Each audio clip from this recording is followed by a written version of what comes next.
help solve some of these power issues, the U.S. and Japan recently committed to help the Philippines advance its civil nuclear energy program. And on the whole, economic cooperation between the Philippines and the U.S. has ramped up recently. No one knows that better than Ebb Hinchliffe. He's the executive director at the American Chamber of Commerce of the Philippines, and he is live with us in studio tonight. Ebb, thanks to making your way all the way here from Makati. Oh, thanks for having me. It's always I'm always enjoy talking about the Philippine economy, the Philippines, the business trade, business climate between the two countries. So really appreciate you invite. I'm glad I'm here. Business is well, it's been busy for you guys, right? Yeah. There's been a number of high-level visits, and there's another one coming up next week. It's called the Indo-Pacific Business Forum. We are expecting some 500 delegates across various sectors. First off, this has never been held in the Philippines before. Talk us through the significance of that. Well, it's very significant the fact that it's in the Philippines. But back to your original statement about the number of visits. I mean, it's been unbelievable since the Marcos administration started. I mean, we've had the vice president here, you've had the secretary of state. Then, of course, in March, we had the secretary of commerce here. It's just been nonstop. President Marcos went to U.S., to New York City for the United Nations meeting. Then he went to San Francisco. Then he went to Washington, D.C. I mean, this has been nonstop. It's been fantastic, the deal. We had the trade mission in March, 11-12 with the secretary. It was the first presidential trade mission. It's hard to believe that however many years it's been with the United States and Philippines, this is the first time the president sent a trade mission over. It was a delegation of about 22. I was fortunate enough to meet both them and the secretary, and it was extremely beneficial. It allowed us to showcase what we can do here in the Philippines. And now then, as you mentioned, we have the Indo-Pacific Business Forum coming up on May 21. And this is just another example of being able to showcase the Philippines. The significance, I was at the one last year. I've been to several of these in different countries. It's an honor and a really tough decision where to place this event. And for the Philippines to be chosen for this event means that somebody up top made the decision, we're going to do it in the Philippines. And I think that all this we've talked about, the visit with President Marcos, the visits with the team coming this way, the American government people coming here, also the business trade, it's just, that's why the significance of having it in Manila is not small. It means that somebody's really paying attention, wanting to continue. Despite the logistical challenges at that, of holding a large conference here in the Philippines, right? Yep, but it's good. What the big takeaway, so you mentioned Secretary Gina Raimondo's visit. The big takeaway from that was actually she announced $1 billion in investments to the Philippines over a number of years. What are we looking at specifically? Break it down for us. There's several. When I had the conversation with her, it was dealing with energy, it was dealing with connectivity, it was dealing with digitalization. A lot of it was the semiconductor manufacturing. She mentioned some of that. The $1 billion is, in my opinion, underestimated. That's just the beginning. Of course, you will not see a $1 billion investment tomorrow. Those things take quite a while to develop, but these were quite true. This is one of the few times I've seen investors say, I'm going this much, and this much, and it's actually been in writing and done, versus I'm going to pledge. Oh, wow. So these aren't just pledges. These are more than pledges. Not all of them, I guess, are done deals, but as far as I know, and again, I think those are underestimated. I would hope over the next 5 to 10 years, you'll see that at least double or triple. How do we fit in the whole semicon war between the United States and China, so-called semicon war? A lot of people are saying there's a lot of opportunity for the Philippines somewhere in that chain. Where is it? Do you see where it is, Ebb? Yeah, I think I don't like to use the word silicon or Silicon Valley. semiconductor battle or war. Maybe not a war. Nobody wins a trade Right. war. Maybe I not mean, a that's war, what- but Secretary Raimundo did say that she thinks the U.S. has concentrated its supply chain, chip supply chain, in too few countries. So now, if we were trying to find our place in that, what will we do? I think I think there's a really bright, shining edge to this dark cloud, silver lining. I actually worked in the semiconductor industry for many, many years. I worked with Texas Instruments and such. So I had in Taiwan, for example, the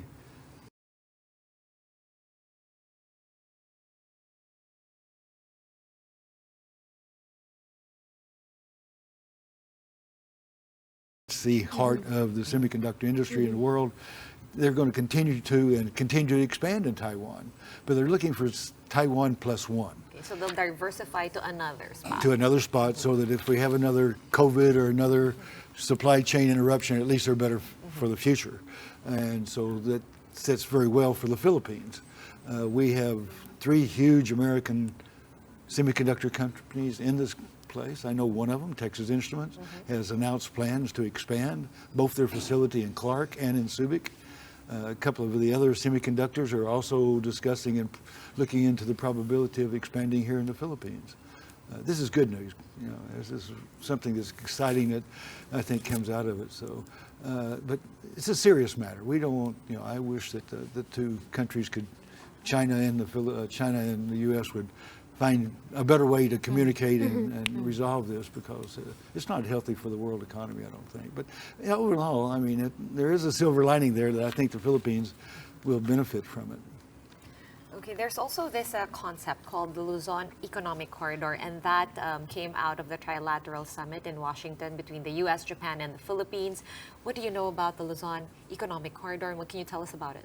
Well, first of all, let's just back up and talk about the Which to me, in that's just itself great. is another landmark It's a event. whole landmark. When the Biden administration had the wisdom to put the 3 countries together and say, look, we got a common thing to talk about.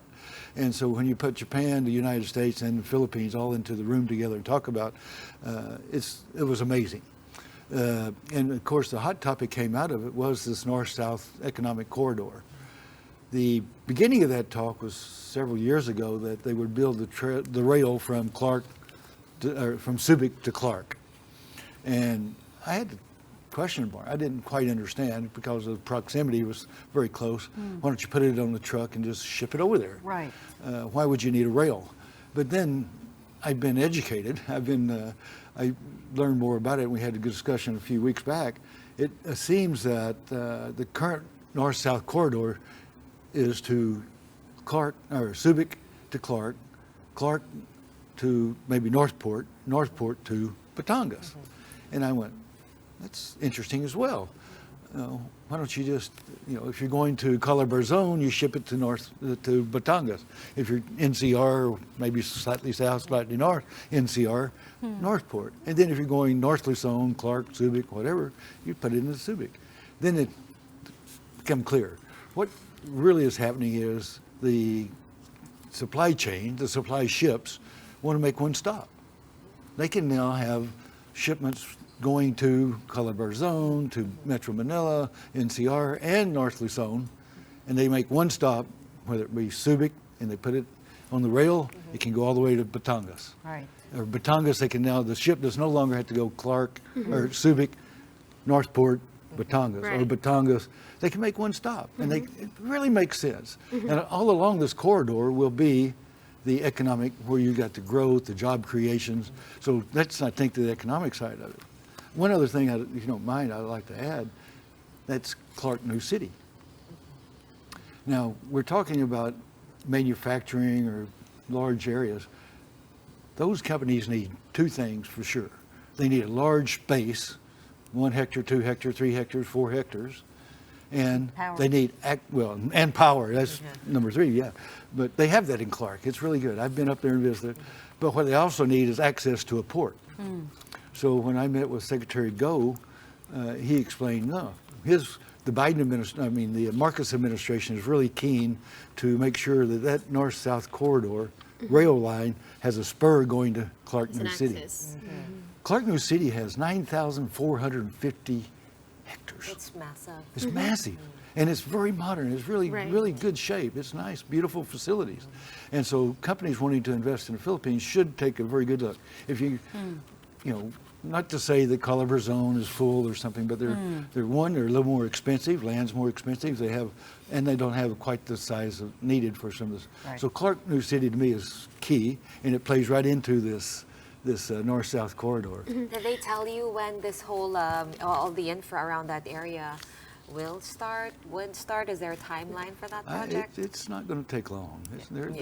Once you get, I mean, it's got to happen during the first term of, or the I would say under Marcos' administration by 2028, have it well underway. Yeah. So, the U.S. presidential elections is in a few months, in November. You think that's going to make a change, or has an effect on the economic ties that we have with the United States? AmCham's nonpartisan. We don't play politics, whether it's in the Philippines or in the U.S. It would be not too wise. But the main thing we want and hope for is that this movement that we were seeing in the last couple of years, that economic situation continues regardless who wins the election. AmCham has worked, we're 120 years old. We've worked with every 120 years, every administration we've worked with, except for the Japanese during World War II, but we've worked with every one of them, and we'll continue no matter who wins November, it'll continue. We just want this economic relationship that's been developed now in the last 2 years, we want that to continue. Are there investors that are taking a wait-and-see approach to this, particularly since President Biden and President Trump have very different approaches to Southeast Asia? President Biden, as you underscored, has made a big effort to embrace the region, whereas President Trump has turned the country more insular, more inward-looking. So as you talk to these investors, is there anyone that's sitting on the sidelines just waiting to see what happens? Not yet. The investment, we're talking, $500 million or something. People that are going to put that much money in don't necessarily got a timeline or care about who's in Washington or what. It's a long-term investment. You got to look and see what your return on the investment is going to be, what are the conditions to it. So if you look at issues like the West-Philippine Sea and what's going on out there, some people say, well, is that an issue for investors? Not so far. It's a serious issue. Everybody's concerned about it. But for investment-wise, it's really not such, it's too long-term. They're looking at big investments. They do their due diligence. They look at what the geopolitical risk and weighs all of that and puts it into it. And so I don't think right now it's not all an about issue. the returns. Yeah, and right now it's all about the returns. And so right now I don't know of any investors just wait and see for the elections or any of the other items. So. Okay, and lastly, what kind of interest have we generated with investors? Are there any new investors who perhaps never considered the Philippines before, but now they do? And what sectors are these businesses in exactly when they look at the Philippines and say, hey, maybe we could set up something over there? There's several areas that I see. Probably the first and foremost is renewable energy. Now that the ruling was that foreign ownership of renewables. Prior to that, every time the sun passed over the Philippines, Philippine government owned the sun. Every time the wind blew across the Philippine Islands, the Philippine government owned it. And that meant foreigners could only own 40%. Now, who in the world is going to invest $1 billion and only own 40% of it on very expensive investment? So when it's now opened up to 100% foreign investment, we're really seeing that's one area that's really good. Another one would be critical minerals, the mining sector. Right. It's never been, America's never really had too big an impact in the mining in the Philippines, but with the e-vehicles, the batteries, the nickel, the critical minerals that all go into that, with Philippines being a huge supplier of that, then I'm seeing a huge interest now in critical minerals. Those are a couple of areas. Manufacturing, CEPI, if you look at CEPI, talk to them. Semiconductor's going to... We talked to Dan, talk with the CEPI. Their exports for semiconductors, their export are going up. Dan is trying to get some money out of the CHIPS Act. And the Yes. CHIP Act. there That's you what he go. said when he was The, here. the CHIP Act, same thing with Raimundo. The CHIP Act's not going to help you build a factory or anything. What it will, because that supposedly is going to be done to help American companies Right. build American Yeah. factories. But what it does is it supplies workforce training. It does pays for research, development. All those areas can be. So both Raimundo and Undersecretary Hernandez, when he was here, all of them brought that up with me and said, let's utilize the Philippines with the CHIP Act in the Philippines. So it's a great opportunity. Thanks for mentioning that. And what about AI? How do we figure in that conversation? Is there any opportunity here to Anything be part doing of with that supply chain? It's very, it's a hot topic with everybody. Right. I think Exactly. it's the retraining, this thing is going to go on in the next few years because, I mean, AI is definitely going to change the way everybody lives, but especially in the market. You know, if you look at your IBPAP here, they're rebranding. I mean, they're doing things because of it. I find it exciting. I use Microsoft Copilot every day. I think it scares me, but it's really exciting that what the possibilities are. And So- I think coming out of the pandemic, the Philippines came out much better on the digitalization and the readiness for AI and its impact than maybe some of the other competing Just a countries. out brief there. Adapted final well. word on BPO, since you already brought up the business process outsourcing sector, which is so big here in the Philippines. We have a lot of U.S. clients, so to speak, and investors. Are they planning to stay? Oh, definitely. There's growing. I mean, Growing? if you know, maybe you better talk to Jack Madrid with IBPAP instead of Ebb about that. But Well, tell him that you recommended we talk to him, so he can come over. okay, we do that. Jack's a great guy, and you'll enjoy it. But no, there's no doubt that there's going to be major changes in the next decade in that industry. But they understand that. They're moving towards that. It's the retraining, the re-educating. You're going to have different people doing different jobs. They just need retraining. It's not going to get wiped out, in short. Yeah. I see it as an opportunity, not as a threat. So. Maybe can we Fair enough. take some comfort there? We are going to I have mean, come to on, if I leave. can use AI, Right. anybody can. And it's just a time for upskilling. Upskilling. Yeah, Upscaling that's the buzzword. That's what they all Okay, say. I didn't want to use the buzzword. That goes for technology like AI, same Right. goes for technology, for semiconductor, right? Which we're trying to be competitive in, more competitive in at least. Okay, we're going to have to leave that there for tonight. Thanks so much for all your Thank you for having me. insights. I've enjoyed the Ebb conversation. Hinchliffe, he's the executive director at the AmCham Philippines.